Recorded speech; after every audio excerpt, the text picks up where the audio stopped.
जय हिंद दोस्तों। आज हम डिस्कस करेंगे अपना आज का आखिरी चैप्टर, जो कि आखिरी चैप्टर है आपका फोनिम्स, मॉर्फीन, सिंटैक्स, सेमेटिक के बारे में डिस्कशन करेंगे।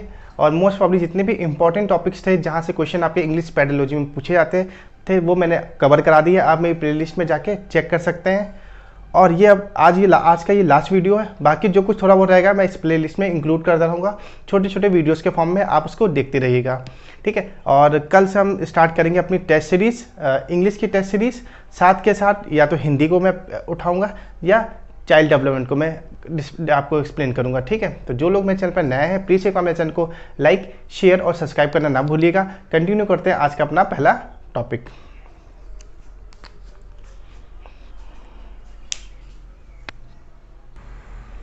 तो गाइस अब हम देखते हैं फोनिम्स के बारे में। जो फोनिम्स को हम लोग हिंदी में बोलते हैं ध्वनिम बोला जाता है। फोनिम्स को हिंदी में ध्वनिम बोला जाता है, ठीक है। स्मॉलेस्ट यूनिट ऑफ साउंड, ये आवाज़ की, ध्वनि की एक सबसे छोटी यूनिट होती है phonemes. Phoneme is a smallest unit of sound, sound की सबसे छोटी इकाई होती है, ठीक है। When speaking we combine phonemes to form a word. कहने का मतलब ये है जब हम बोलते हैं तो उस जो छोटी इकाई है उसको जोड़ के एक शब्द का निर्माण करते हैं। जैसे कि पा, PH, पा, था, चा, ये क्या होते हैं, बहुत छोटे छोटे फोनिम्स के वर्ड होते हैं, ठीक है। किसी भी वर्ड को बोलने के लिए उसको हम जोड़ा जाता है। जैसे कि एग्जांपल लेता हूं, अगर लिखा है URE, इसमें हम क्या जोड़ेंगे, इसमें हम जोड़ेंगे S, तब हमारी ये एक वर्ड बन के आ जाएगा SURE, श्योर। आगे निकल के आ गया श्योर। एक वर्ड और सुनो, EAR, इसमें अगर हम एक वर्ड, एक शब्द जोड़ दें, एक वर्ड मतलब एक अल्फ़ाबेट जोड़ दें तो क्या हो जाएगा, नियर, NEAR, ठीक है। तो इसी तरह जो फोनिम्स है वो स्मॉलेस्ट यूनिट ऑफ साउंड, जो साउंड की, ध्वनिम की सबसे छोटी इकाई है। किसी भी शब्द या वर्ड, किसी भी वर्ड का निर्माण करने के लिए उसके आगे या पीछे जोड़ा जाता है, उसको बोलते हैं फोनिम्स, उसको बोलते हैं फोनिम्स और ध्वनिम बोलते हैं। तो यहाँ पे बोला smallest unit of sound when speaking we combine phonemes to form a word,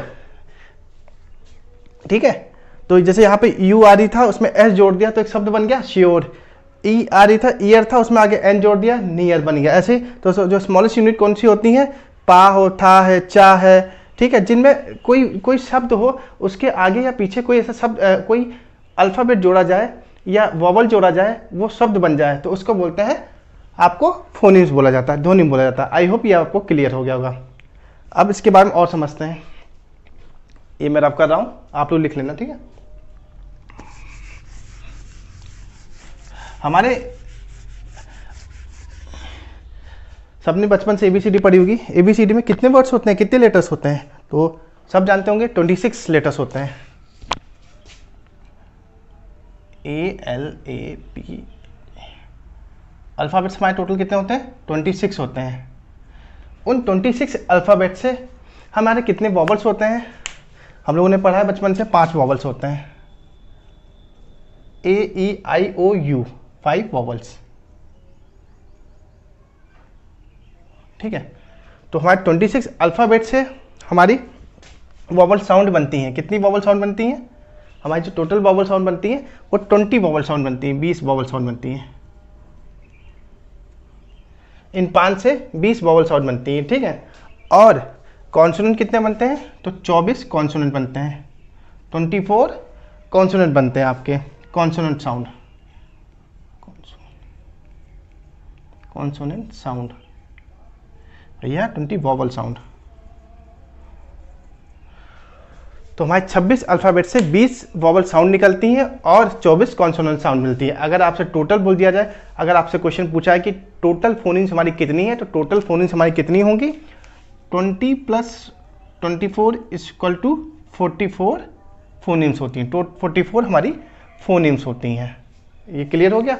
तो हमारे अल्फ़ाबेट कितने होते हैं, 26 होते हैं, उसमें से 5 वॉवल्स होते हैं। उन 5 वॉवल्स को मिला के 20 वॉवल साउंड निकलती हैं और 20 वॉवल साउंड निकलती हैं, और जो 21 बचते हैं, 21 से क्या आपके 24 आपके कॉन्सोनेंट साउंड निकलती हैं। 24 आपकी कॉन्सोनेंट साउंड होती हैं और 20 आपकी वॉवल साउंड होती है। अगर टोटल पूछा जाए तो 44 आपके फोनिम्स होते हैं। आई होप ये आपको क्लियर हो गया होगा।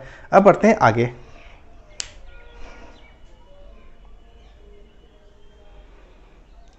अब हम डिस्कशन करते हैं मॉर्फिन के बारे में। मॉर्फिन के बारे में जानते हैं तो मॉर्फिन क्या है? Morphine is smallest meaningful unit of language. जो मॉर्फिन है ये स्मॉलेस्ट यूनिट है, एक छोटी इकाई है किसी भी भाषा की, ठीक है। लेकिन हमने जो फोनीम से पढ़ा था वो किसी साउंड की थी स्मॉलेस्ट यूनिट, लेकिन यहाँ पे ये भाषा की हो गई, ठीक है। आगे smallest meaningful combination of sound. अब कोई भी शब्द को जोड़ के हम भाषा का निर्माण करते हैं, जैसे कि यहाँ लिखा है यूजुअल। अगर हम इसमें यू ना लगाएं और खाली SUAL रखें तो क्या ये शब्द बनेगा या उसका कोई निर्माण होगा? नहीं होगा। यू जोड़ने से यूजुअल बना है।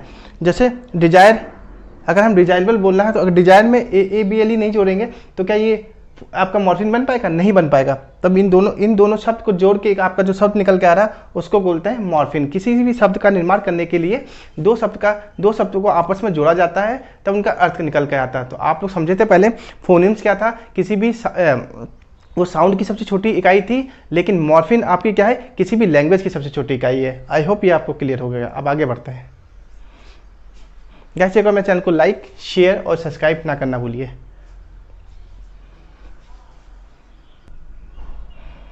सो दोस्तों अब जानते हैं हम सिंटेक्स के बारे में। सिंटेक्स क्या होता है? सिंटेक्स को वैसे हिंदी में वाक्य विन्यास बोला जाता है। वाक्य विन्यास एक होता है the system of rules for the structure of a sentence in a language.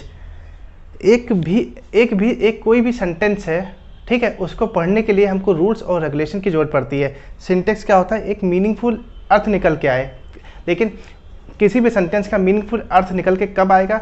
जब हम सब्जेक्ट का इस्तेमाल करेंगे, वर्ब का इस्तेमाल करेंगे प्लस ऑब्जेक्ट का इस्तेमाल करेंगे, तब जाके आपका एक मीनिंगफुल अर्थ का निर्माण होगा एक सेंटेंस में। तो यही बात सिंटेक्स के अंदर बोली गई है, वाक्य विन्यास के अंदर बोली गई। The system of a rule for the structure of a sentence is called language. उसको भाषा कहते हैं। अगर हम किसी भाषा को बोल रहे हैं, अगर हम सही तरह से नहीं बोल रहे हैं तो वो देखा जाए सिंटेक्स से, वो वाक्य विन्यास के अकॉर्डिंग वो गलत है। लेकिन हम जब किसी भाषा को स्ट्रक्चर वे में बोल रहे हैं तो वो वाक्य विन्यास कहलाएगा, ठीक है। तो ये बात आपको क्लियर हो गई। उसमें subject plus verb plus object की जरूरत पड़ती है। आई होप ये क्लियर हो गया। अब बढ़ते हैं आगे। तो गाइस एक बार मेरे चैनल को लाइक, शेयर और सब्सक्राइब करना ना भूलिएगा।